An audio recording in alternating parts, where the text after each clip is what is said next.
Jason Voorhees and Michael Myers are related, and I've tracked down the proof, so stick around.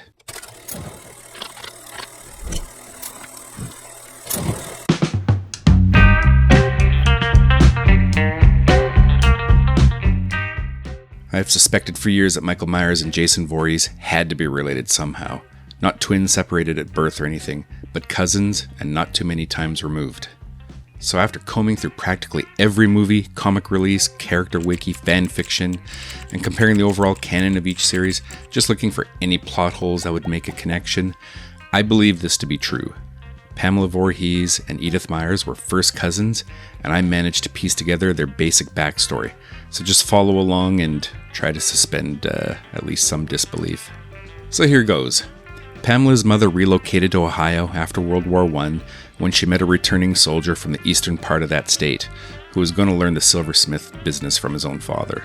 Big fucking whoop. They married in 1918, and over the next 12 years they had 5 children, with Pamela being the youngest, born in 1930.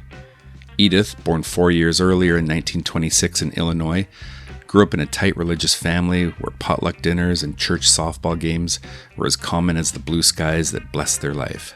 Edith looked forward to the summertime when her cousin came out to visit, and they'd spend long days wandering in the woods, talking and dreaming of a bright future.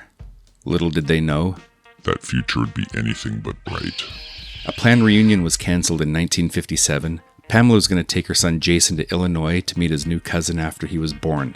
A month before her son Michael's arrival, she was shocked to learn that her cousin's only child, Jason, a kid with a freakishly misshapen head that her husband snidely referred to as the creature from Ohio when he saw his photo, had tragically drowned in the lake near the summer camp in New Jersey where Pamela was working as a cook.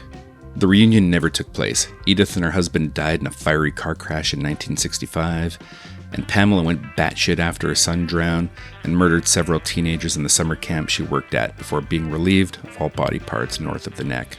Being related is one thing, but Jason and Michael's apparent co-fondness for murdering all those around them were purely coincidental.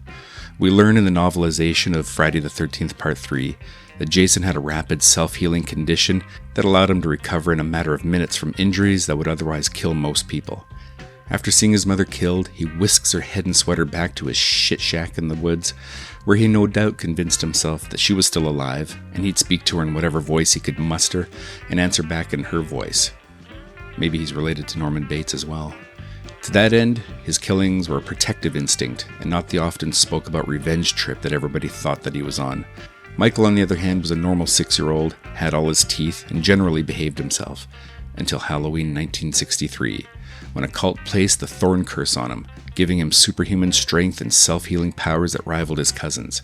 The curse dictated that every Halloween, when the Thorn constellation appeared, he'd have to track down and murder every living relative. When he accomplished that, in theory, the curse would be lifted and he'd return to normalcy.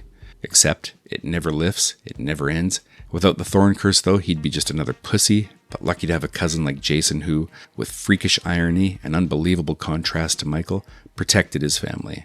So that's my theory on how Jason and Michael are related. Sounds pretty far-fetched, right? But I do invite you to put your thoughts in the comments below and start poking holes in it. Thanks very much, and we'll see you next time.